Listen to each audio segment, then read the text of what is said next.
Data.org is a connector, a convener, and a catalyst.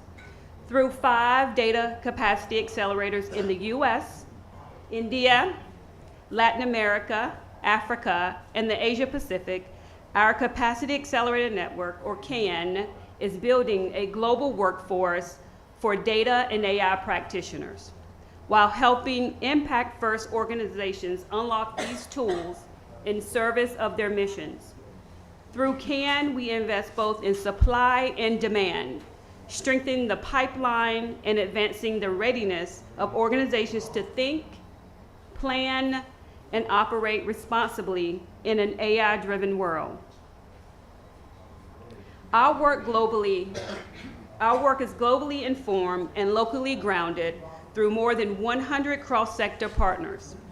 In India, we focused on climate and its deep intersections with health, energy, productivity, and livelihoods. These domains may appear distinct, but they are fundamentally interconnected. That insight on intersectionality gave rise to ClimateVerse while we're here today. ClimateVerse, a vision to unlock climate and energy data, tools, and collaboration pathways by upskilling local talent and supporting digital transformation for organizations. Let me share a bit about what we've learned about the climate and energy data ecosystems during our discovery work. Reliable, usable data is essential for decision-making and policy. But today, many barriers persist. Fragmented ecosystems, lack of shared language and standards, and a lack of accessible hyperlocal information, especially in emerging economies. In India alone, we conducted 50+ consultations. We reviewed 40+ data platforms and tools. So we've been talking to a whole lot of people and listening to a whole lot of people, and learned alongside CAN partners like Janhagra, Civic Data Lab, and SEAS, amongst others. What we heard was that data and tools must be easier to discover, more granular, interoperable, and supported by incentives and infrastructure, and paired with interdisciplinary capacity building and stronger multi-stakeholder collaboration. So it's the listening and the hearing and joining.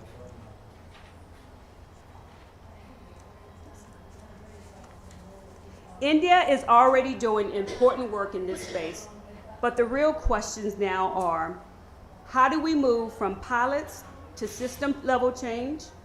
How do we design ecosystems that drive adoption, not just innovation? And how do we build the interdisciplinary talent that can translate across climate and AI?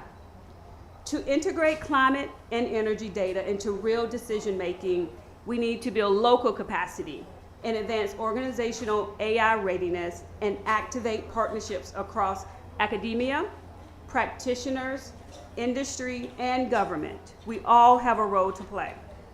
Today, we want to share examples of what we've been building with our partners and invite all of you, alongside our expert panelists, which you will see and hear from later, to help identify the gaps, the enablers, and the conditions needed to drive impact at scale for climate resilience and a global clean energy transition. With that, let me invite our first partner from Arthur Global for our first Climate Solutions Spotlight, Dr. Nilan and Karan Shah, to share insights from their recent study on spatializing the impact of heat on human health and productivity across Delhi's neighborhood with implications for grid planning. Welcome.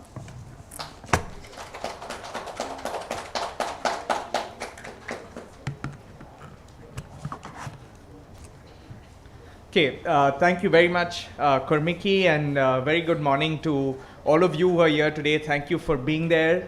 At the outset, I need to thank our wonderful, lovely partners, Data.org, and the entire team for not only facilitating the event, but facilitating the study that we're going to present today. My name is Karan. I'm the Chief Operating Officer of the India Office of Artha Global. We're a policy organization that works with governments, philanthropists, multinationals, and other policy stakeholders to improve the design and implementation of policy making.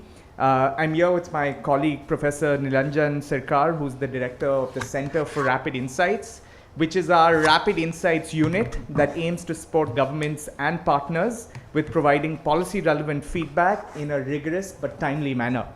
So with that, I'd just like to talk a little bit about our work that we recently did. So we know that being in Delhi, extreme heat is no longer episodic. It is a structural phenomena that we're dealing with.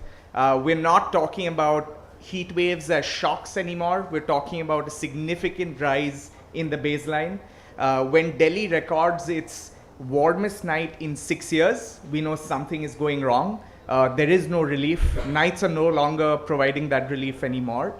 And the invisible part of all this is not the temperature, right? The invisible part is the impact on health burden, productivity, and grid management, right? Today we know that 76% of our population actually lives in districts that are classified as high to very high heat risk, and close to 50% of India's population actually works in the outdoors. So if India needs to think about its productivity and competitiveness, and cities are going to be the engines of economic growth, and cities are going to be dependent on labor markets, then we know that heat no longer is just a meteorological variable, but is now a significantly important macroeconomic variable.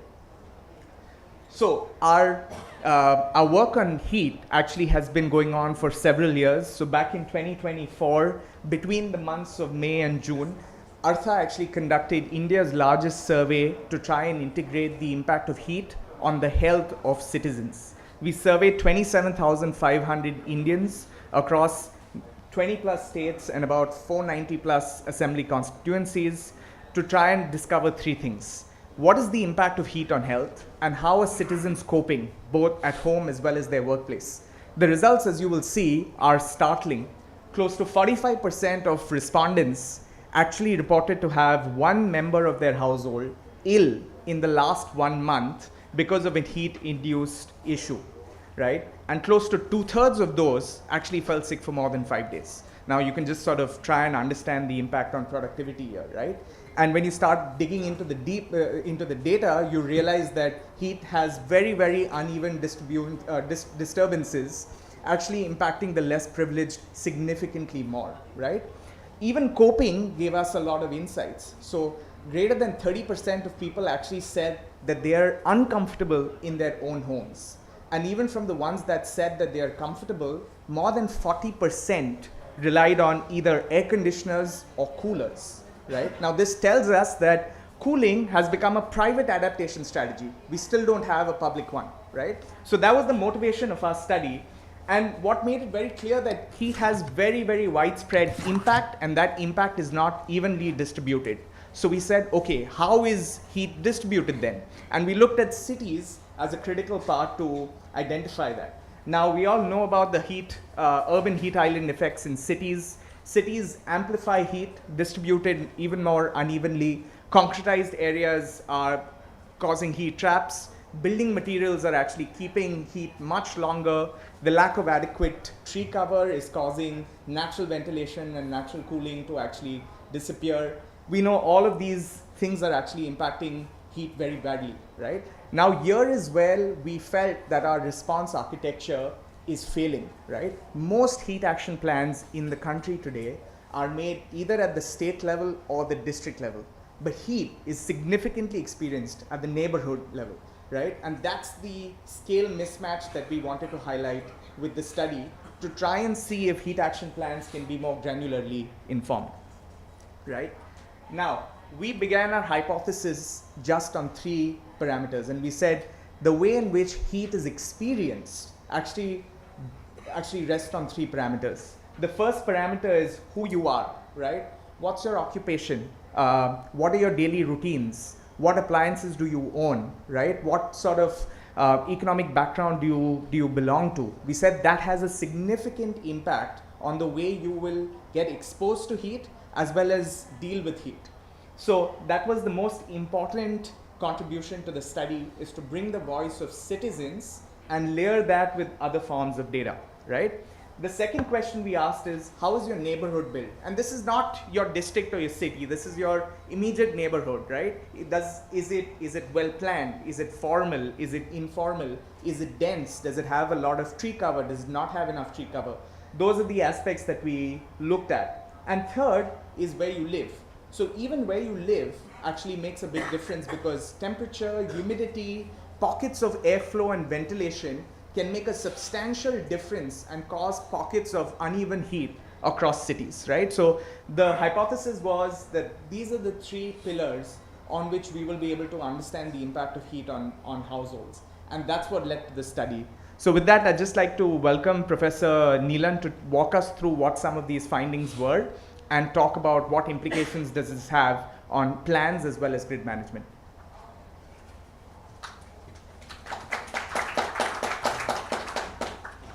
So just taking over from that great introduction from my colleague Karan. So let me just talk you through what the data problem here is, because that's a large part of why we're here. So we have good data from satellites on green cover, on built area. We have good measures from the Indian Meteorological Department on air temperature, land temperature, humidity. What we don't have is the third piece of the puzzle, which is, how are people experiencing heat? We know that experiencing heat has a substantial amount to do with behavior, right? What do you have an air conditioner? Do you work in the heat, right? Do you have comorbidities, right? These are pieces of information that you need to be able to triangulate with these other administrative data sets. Now, if this data does not exist in any systematic way, then how do you make claims about health, heat action plans, energy overload, right? You need this piece of data. So our empirical problem was the following. If I go to a person's household, right, I need to be able to construct the built environment for that person. I need to construct what kind of heat that person is experiencing, but I also need to construct what that person is doing throughout the day, right? I need to know whether that person is turning on the air conditioner, at what time. I need to know when that person is working, where that person is working. So that's where the surveys come into place. Now, our infrastructure at the Center for Rapid Insights basically uses that geographic information, that spatial information, figures out where to sample. And in this case, we sampled 2,400 households broadly across the city of Delhi, and collect that data very quickly, because heat waves don't last for very long. So we did this all in 2 weeks, right? So that's the kind of technology that one needs to be able to do with data collection. So just very quickly going through some of the results. You can see that there are huge differences between when an area is more spatially planned and not. This difference is about a degree, right? So if you happen to live on the right side where there's more green space, you are experiencing a degree less of heat in the middle of a heat wave than somebody living in a more densely populated area. This is the area right around the airport, so many of us will be coming in and out of this area. Here. This is just a snapshot of what's happening there, where you can see that a large part of this story is actually the amount of green cover. That if I just increase the green cover by 5 to 6 percentage points, from 4% to 10%, we're talking a degree of cooling. Okay. And we also wanted to demonstrate that actually heat and how people are experiencing heat have very, very significant economic impacts on productivity. So you can see that there's a 50% increase in work loss just for a 3 degree Celsius increase in experienced heat, right? So this is actually not uncommon. If you look back at some of these initial maps, you can see it's going from 39 to 46. So actually the variation is 7 to 8 degrees of Celsius in terms of what people are feeling in Delhi. And just 3 degrees Celsius is increasing work loss by 50%. So we're talking about very, very significant economic productivity effects here. So how are people coping with this kind of heat? Well, it turns out, and this is something that exists in the literature more generally, beyond cooling that exists in the environment, and across much of India, you have environments that look densely concretized, like what we have on the left, without green cover. People are having to turn on their ACs. People do report having 3 times better sleep if they're turning on the air conditioning, but they also report consuming twice as much energy, right? So as the world gets hotter, if people are going to require turning on the air conditioning to get better sleep, to be able to show up to work the next day, we know it's going to have an impact on the grid, okay? And I just want to make one quick point here. Without doing this kind of measurement, I might be able to look at energy flows over the last 2 years and guess what the next month of grid load will look like. But it's going to be very hard to predict 3 years down the line, 5 years down the line, unless you know who's using an AC, how much they're using the AC. So that kind of grid load management is what's important. So just finishing up here. So what I want to demonstrate here, and I think what we want to demonstrate at Arca Global, individual characteristics, built environment characteristics are so determinative of how people experience heat that without very localized heat action plans that integrate all of this data, we can't really get to people and address their needs. The other thing is when it comes to grid planning, yes, I might be able to plan for the electricity grid tomorrow or maybe a year down the line, but if I need to have planning for 5 years down the line, 10 years down the line, without this kind of data, how individuals are using air conditioners, when they're using air conditioners, how they're cooling, how the world is changing for them, you won't be able to come up with adequate grid planning. Thank you.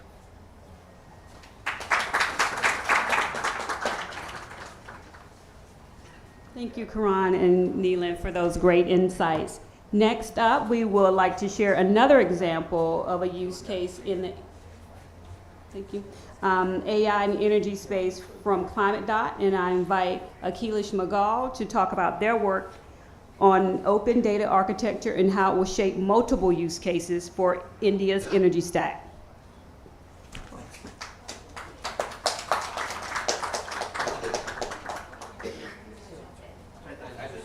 Oh, just the next? Oh, thanks. All right. Good morning, ladies and gentlemen. Am I audible? Yes? Okay. It's great to be here. Thanks to data.org, who we're working with extensively on reshaping some of energy and the power sector data actually in India. And it's also nice to see familiar faces in the auditorium. So I think this is going to be a short but sweet, hopefully sweet presentation. Happy to interact with some of you if you have some questions after this. All right, so what we've been doing as ClimateDot is trying to get a grip on India's power sector data, which is significant, large, and often disorganized. We have data, we have granular data. The issue is, of course, getting it into usable formats. And so over the last 3 or 4 years, we've been as an organization trying to organize some of this data at the state level and trying to build learnings that can be scaled up to the national level. And I'll talk about some of the collaborations that we have in this regard.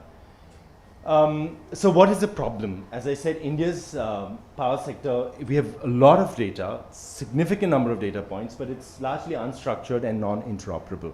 And this is a problem, especially when we want to talk to each other, between states, for instance, or between the center and the states, but also within the states. We've noticed discrepancies between years. For example, you'll see on the right side, you'll see 2 rather simple examples. We have many more, but given the paucity of time, I'm focusing on 2 examples. You'll see that, for example, in the first table, you'll see O&M being the acronym being used, but on the right side, you see in the earlier year, in 2016, we have it being fully, the expanded version of that. Now, that may seem a very small issue for us as humans, but when you have machines reading this, you already have the first stumbling block, and that would require significant man hours or woman hours or people hours in terms of to be accurate, in order to make sure that the machines read this, and we can build AI tools and so on top of this. So one of the problems is on data nomenclature, but we also have problems in data granularity. And what does that mean? For example, those of you in the power sector will recognize these terms. Fixed charge and variable charges are standard reporting metrics for the power sector. And in 2022, we had that data, so it's pretty granular. But in 2023, we noticed from the regulatory filings, this has suddenly disappeared and it's been lumped into a single cost head. Now, for people working in the power sector, this may be okay, and we may be able to do some simple math and get these numbers out. But for machines, this is already a significant problem. So as we built out the databases, standardized databases, we realized that these are some of the problems that we could already begin to share with regulators, with policymakers, with data scientists, etc., so that we begin to organize this already.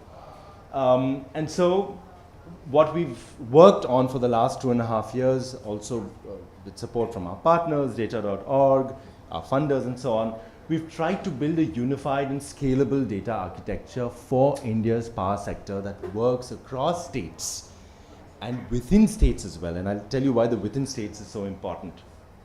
So what we want to do is we want to get these, the data from various plethora of input sources. We have PDFs and scanned reports. Sometimes these are handwritten reports in government files that have been digitized, so scanned, often from a mobile phone. So you need to use some sort of character recognition, some basic form of intelligence to be able to read that, and we've run into significant challenges there.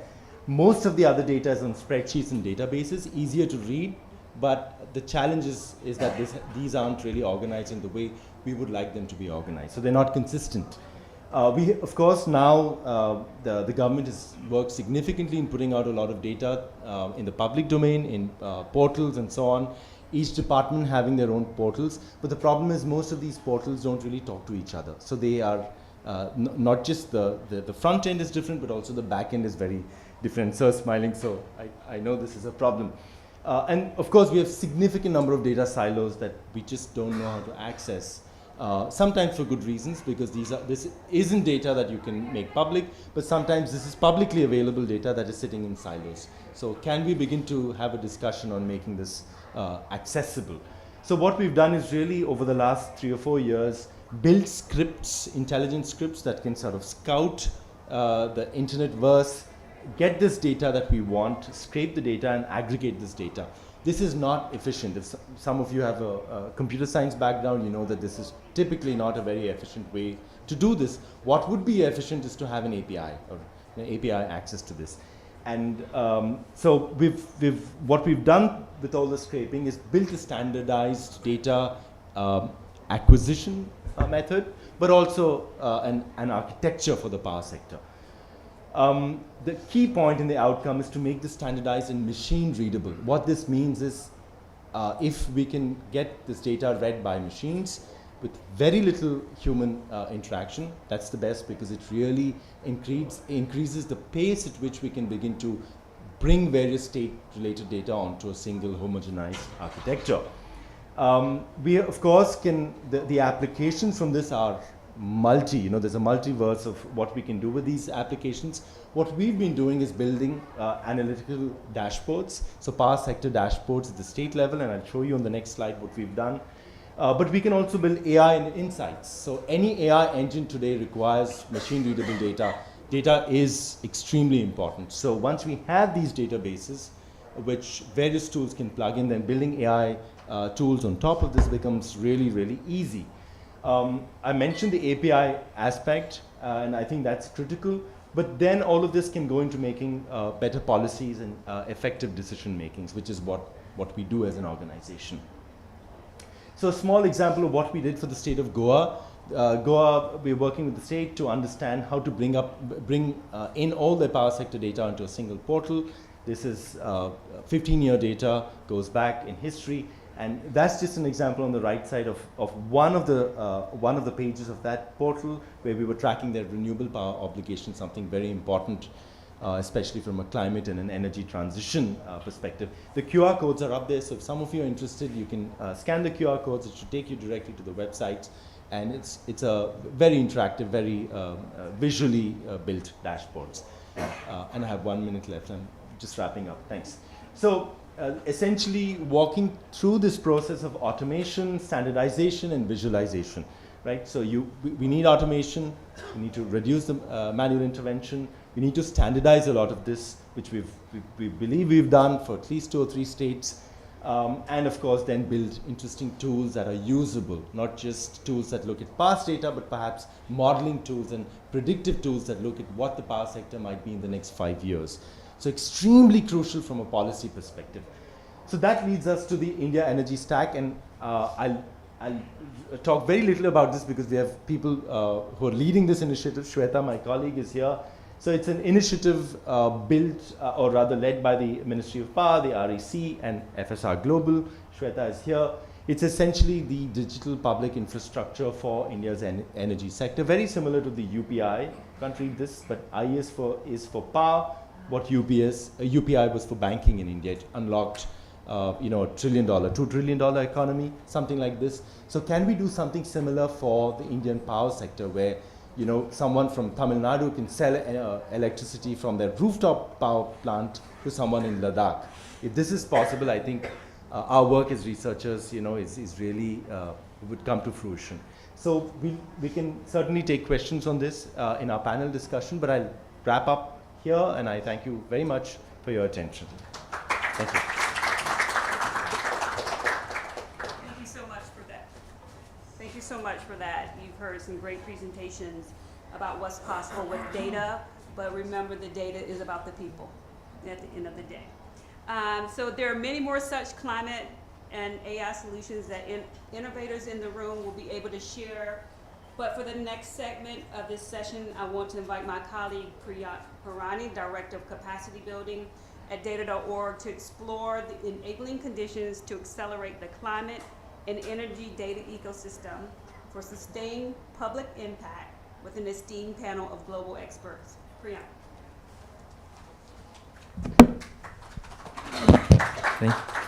Thank you, Kormiki, and thank you to our wonderful speakers. We're going to be quick on this one. We're running out of time.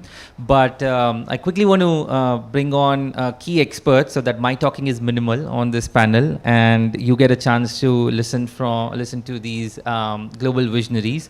So let me first invite Dr. Shrikanta Panigraha. So please join us. Mr. Srinivas from Vasudha Foundation, Dr. Priya Donti from MIT, and Shweta Ravikumar from FSR Global. Thank you so much. So today's panel is going to focus on not just technology, but thinking about the enabling conditions. We heard about 2 use cases, and I'm sure a lot of you in this room are working on climate and AI use cases, and you have several examples. But as Kormiki mentioned in her opening remarks, sort of how do we move from pilots to permanence? How do we move from having just dashboards to ensuring decisions and sustained decisions with those things? And how do you help these innovations to be institutionalized, right? So that's the goal for us to cover in the next 25 to 30 minutes. We want to think about these enabling conditions, whether they are on the governance side, what are the incentives, what are the digital public infrastructure needed, what sort of coordination mechanisms that might be needed, and most importantly, what's the capacity within organizations and as a country that we need to develop. So what's the talent pipeline that we need to think about? And how do essentially we start measuring these things both quantitatively and qualitatively so that we're able to track that progress? So with that, let's begin with the big picture. My first question that I'm going to ask all the panelists to quickly reflect on is, from your vantage point, what is the single most critical institutional shift or enabling condition that might be needed to ensure that these solutions become embedded in both the core organizational or, say, government decision making, rather than remaining as one-off innovations? So maybe we'll go around in this order. Srinivas. And please feel free to quickly introduce yourself or tell us about your organization. Thank you, Priyank, and a very good afternoon to all of you. My name is Srinivas, and I'm from Vasudha Foundation, which is a not-for-profit think tank working in the clean energy climate space. Jumping straight to your question, I would say that there cannot be a good AI strategy without a good data strategy, right? I think that's the prerequisite to coming up with any good AI strategy. Now, to put that in context, the quality of data, the availability of data, the accessibility of data, data governance, and the contextual relevance of the data is absolutely essential if we need to come up with a good AI strategy that is data-driven, which is data-driven.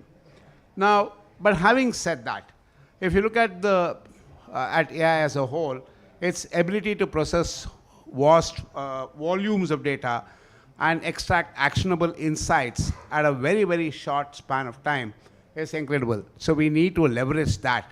And that can be leveraged if we have that data. Now, in terms of institutional and governance, I would say that, let's take India today. We have multiple agencies that have been tasked in compiling and collating the data. At the national level, you have the Bureau of Energy Efficiency that compiles data on all efficiency-related aspects. You have the Central Electricity Authority. You have the Ministry of Statistics and Planning Implementation. At the state level, you have the State Planning Board, so on and so forth.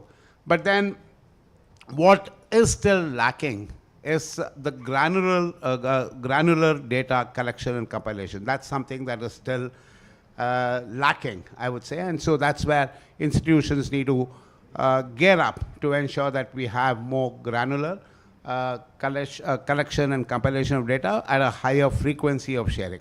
So that's how I would put that. Got it. Thank you so much. That's very insightful. Dr. Srikanta, what's one critical institutional shift that you think is needed? I am Dr. Srikant K. Panigrahi, Director General, Indian Institute of Sustainable Development and Distinguished Research Fellow. I'm basically a policy maker working on scientific policies because of my interest for last 37 years. Now I'm leading this institute, which is a public policy think tank and scientific research organization, Indian Institute of Sustainable Development. So coming to the questions, in public policy, when you are answerable to people and you are answerable to planet and you are answerable to the growth of the nation, sustainability rests in all three of them.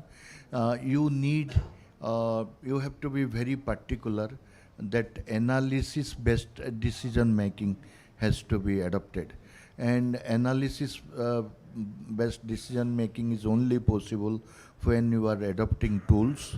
Scientific tools like AI is a wonderful tool and which has the precision and it helps you the exact information and the data you are looking for. If wrong data will be fed to the tool, the wrong decisions will be indicated. So it's as it has been told my colleague, we need so far as quality of the data, relevance of the data, and all these has to be in alignment with the objective which we are looking for. And so for that we need for the right public policy, we need a right data strategy. And there are many examples to which I am not getting into. And in IIST, we have a wonderful research project where we are studying apiculture. That is the behavior of bees, honey bees. And these bees are generating through pollination, they are generating honey, and which is a good livelihood source for the poor tribal women. So I will explain this study in my later round. Yeah, thank you, sir. So I'm hearing sort of ensuring coordination between departments, thinking about a data strategy. What more do you have to add, Shweta? Thanks, Priyank. I'm Shweta. I head FSR Global, currently leading the India Energy Stack program. So I'm going to share some learnings from there. You use the word coordination, and that's literally on every slide that I have on IES, which is coordination at scale. We're talking about designing systems for billions.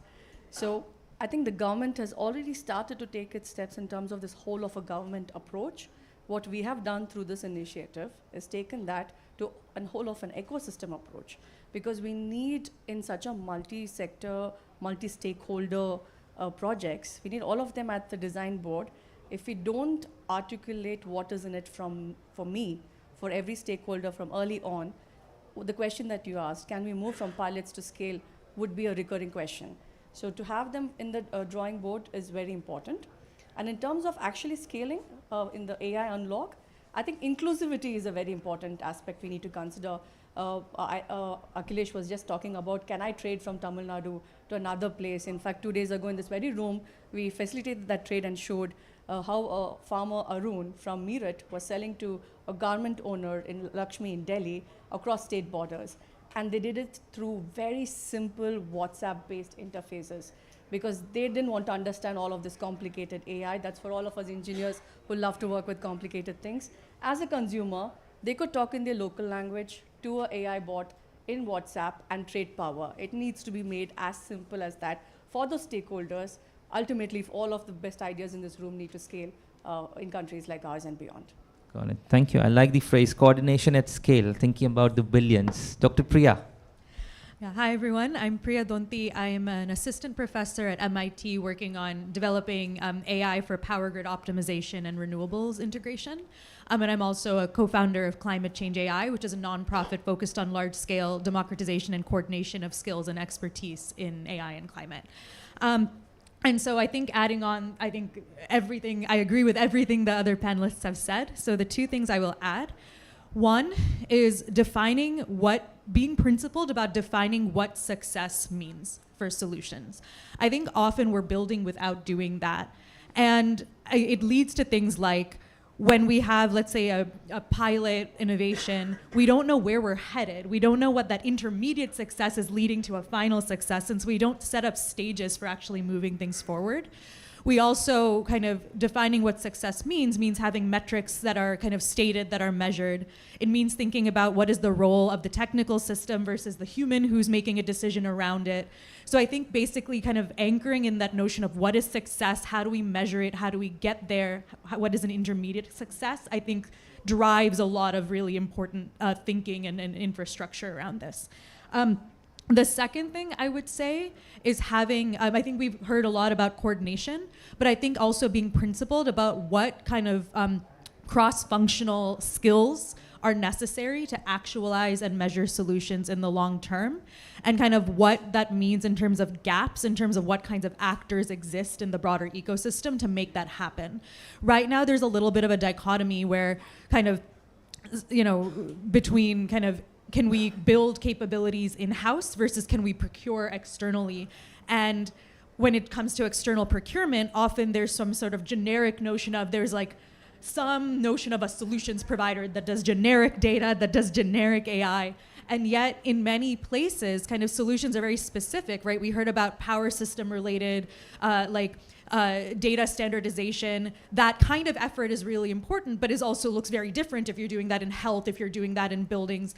And if you don't have kind of specialized solutions providers that are really able to contend with the kind of nuanced aspects of knowing the data and knowing the methods in a particular domain, then I think there's often sort of a gap where there isn't enough capacity to upskill internally, nor is there actually a good procurement option. So I think from a public policy perspective, kind of enabling this more diverse ecosystem of solutions providers that are also more tuned towards the needs of specific sectors is also important.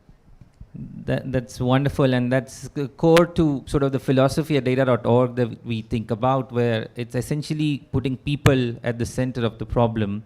And so thank you for rounding us up, Priya, because as all the things I was hearing, it's ultimately about, do we have the skills? Do we have the institutional capacity to be able to engage with these things? And that is something that we need to look at from the cross-functional skilling perspective, the lens that you talked about. And that's what at data.org we often talk about as socio-technical skills. So how do we think of people as bilinguals in terms of domain understanding, but also a data or AI understanding, and then they're able to work across. So continuing with that thought, I want to come back to Shweta. And Shweta, you talked about IES and the coordination that you're doing with sort of multiple kinds of stakeholders, bringing everyone together. From a regulatory and governance perspective, thinking about this ecosystem of the energy sector, what ecosystem design choices, it could be sort of standards, interoperability, it could be things around incentives, do you think most influence whether stakeholders meaningfully adopt data-driven tools? The one thing that you talked about, which I really love, is ensuring that they are there at the table from the get-go. They're not an afterthought.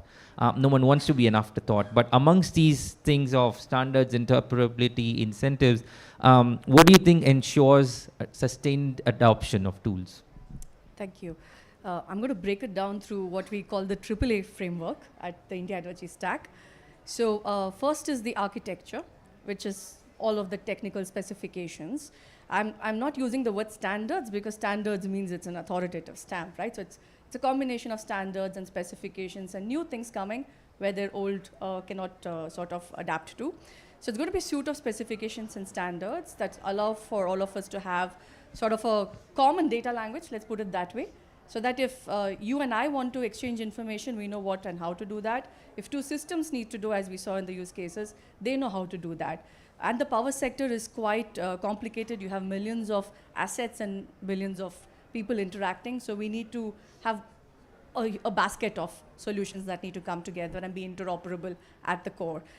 Then, of course, the second one is the adoption, because not all of us are at the same level playing field as stakeholders. There are some DISCOMs who have certain systems built in, some ready to build in, which might be an advantage in their case because you can leapfrog. You don't have to think about integrating into legacy systems. So we'll have to create these different pathways for different stakeholders to harness this data AI layer or digitalization wave that's coming about in the sector. And that's being done through what we call in the accelerator, the third A, wherein you're building use cases so that everyone can plug and see what value extraction that they can have. And some DISCOMs might want to focus on grid-phasing use cases. Some might want to look at market side. Some might want to look at societal impact. So there has to be this pieces of puzzle that could sort of fit in for each of them. And it's not something that you do over a year and close. It's a continuous process of building. And so through the accelerator, which is a sandbox environment, we're building certain reference implementation architectures, demonstrating the idea into action. And then it's for the ecosystem to take and scale with the stakeholders. And that's where I said the articulation of what is in it for me. And that's where incentives come in. And we also have the regulators on board, co-designing with us. And the policymakers in parallel, Ministry of Power is bringing in a new national data policy framework for the power sector, because we're talking about critical infrastructure here. We need to also look at who gets to access what kind of data and what should be sort of the safeguards we have within the ecosystem. So it's truly a 360-degree view on this particular project, and hopefully we will have some best practices out of this, learnings from here that could help other projects. Got it. Thank you. I love the AAA framework. We're going to keep coming back to it. I wanted to bring in Srinivas into the conversation now, and your work at Vasudha over so many years has supported the NITI Aayog through the India Climate and Energy Dashboard, which is now adopted and institutionalized. So you've seen sort of this coordination piece, getting everyone aboard, getting the adoption sustained, that the full cycle in practice, apart from all the other work that all of you do with the state government. So from this experience, like what strengths did you find in India's climate and digital architecture while working on that dashboard or working with the government? And what, and I'd be remiss not to ask, like what gaps do you think currently are preventing further coordinated action? So I would start off by saying that the data that is there in the India Climate and Energy Dashboard is not new.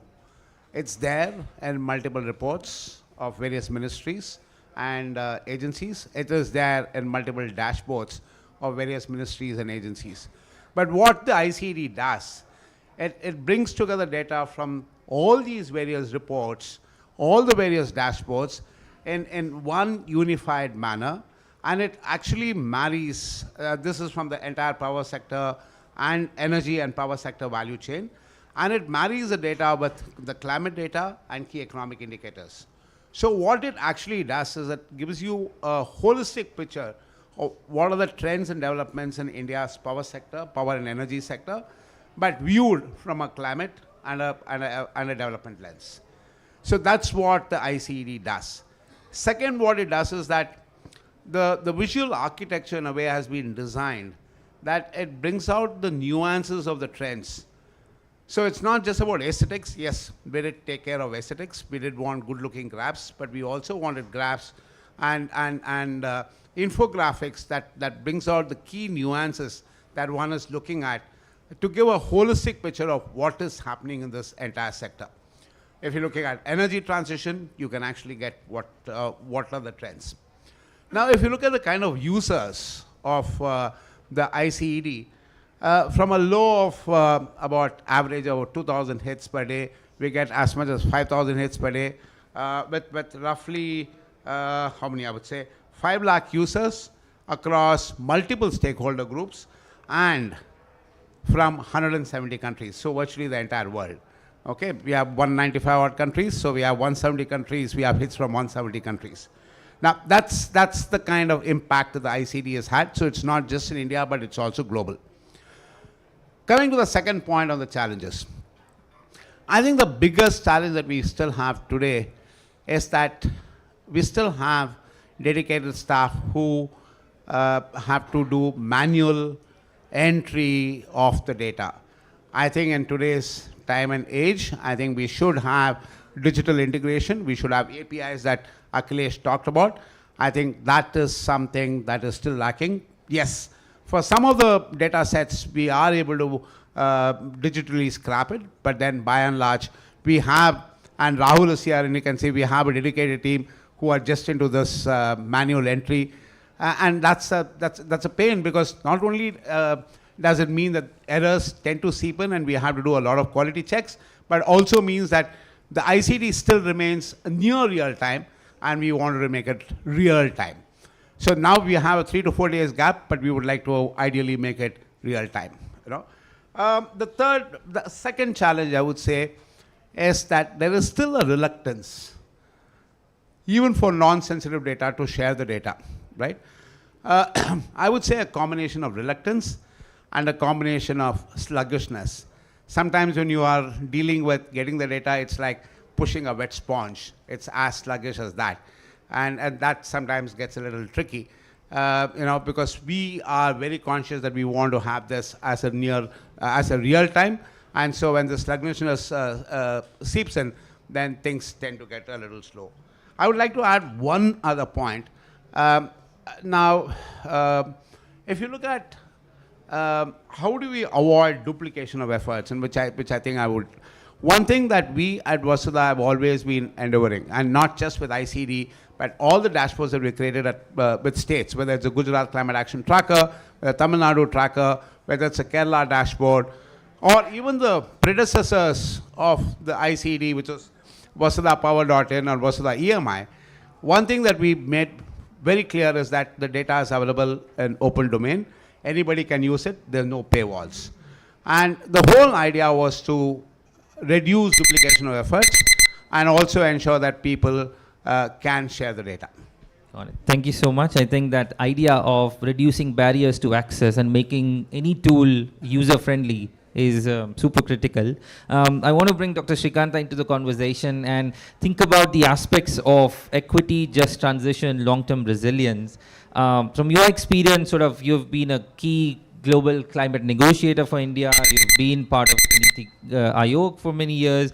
What operational governance and human capacity factors do you think most enable and ensure sort of not just technically robust solutions are integrated, but also then are leading to those decisions within those systems?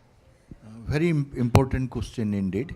When in the public policy, the equity is extremely important, and equity means the entire planning has to be inclusive. Like in UN SDGs, we have a slogan: nobody should be left behind. We have to carry everyone along with us. So the Gandhi's talisman also tell the same thing. So coming to the very fundamental, the kind of the energy transition that is taking off, India is doing excellent in enhancing its renewable energy capacity, which is geometrically increasing. Say it's solar, we are getting into wind, or say it other new form of energy, renewable energy, like in Ladakh, geothermal, wave energy. There is a huge investment, new projects are coming up. So India is considered as one of the most serious nation who is heavily investing in renewables and trying to make the transition rapid. And if you see our achievements, it is also is very impressive so far. Coming to the fact, when someone is switching from coal-based fossil energy to renewable energy, the kind of the workers, the technology, everybody goes through a transition. And for a country like India, where the use of machine is less and more people like laborers and the wage-based laborers, they work at the bottom of the pyramid. Those who are engaged in coal-based work, they don't have alternative. They are not trained in renewable energy space. So, and they are very much afraid of losing their job and livelihood security. Coming to the electric vehicles, also in mobility transition, the similar challenges are ahead. In IST, we have a separate transition research cell where both the mobility as well as energy transition while happening, how the just transition can be taken off, enabling the bottom line of the pyramid for giving them right training and capacity building, and bringing to the mainstream of livelihood, ensuring their security has been assured. For all these things, technology plays a very big role, and we need to plan and does this with a precision, with a optimization of time, and a very focused strategic approach. The program has to be initiated for tools like different tools of AI is of great importance. Got it. Given the time, I would like to explain our B project, which is extremely impressive, which we are taking up with National Anusandhan Research Foundation. And this project ensures the pollination rate of the bee enhances. More and more honey is collected from the flowers and gives a better livelihood option to the poor tribal women. And more honey you cannot collect unless there is more greenery. So for that, the more plantation, densification of forest and agriculture, enabling carbon credits through sequestration. Thank So, you. Sir. Thank you. I On that note, I wanted to bring in Dr. Priya in thinking about sort of how do we build this workforce at scale? So how do we get the collaborations between these different practitioners? Absolutely, and I will keep my remarks brief. I realize we need to wrap up. And so I guess the one thing I will say is that it is incredibly important that we really think about AI literacy at much larger scale among kind of policymakers, NGOs, industry, so forth. We're having a whole AI summit, and I think the number of people who could actually define what AI is and what an AI pipeline looks like is extremely small. And this trickles down in many ways, because then decision makers who are making decisions about AI at an organizational level, at a policymaker, it's very hard to pinpoint what's actually needed when you don't have that basic literacy. So I will make a plug. Climate Change AI is running a open registration virtual summer school towards the end of this year, kind of focused on trying to provide some of these AI basics as well as climate basics to those coming from an AI background to try to spur collaboration. So whether through that or something else, kind of I would just encourage everyone take a couple of hours to take AI 101 somewhere. Got it. Thank you so much. Thanks, everyone. Thank you so much to our panelists, and thank you for being here. We'll pass it on to the next session.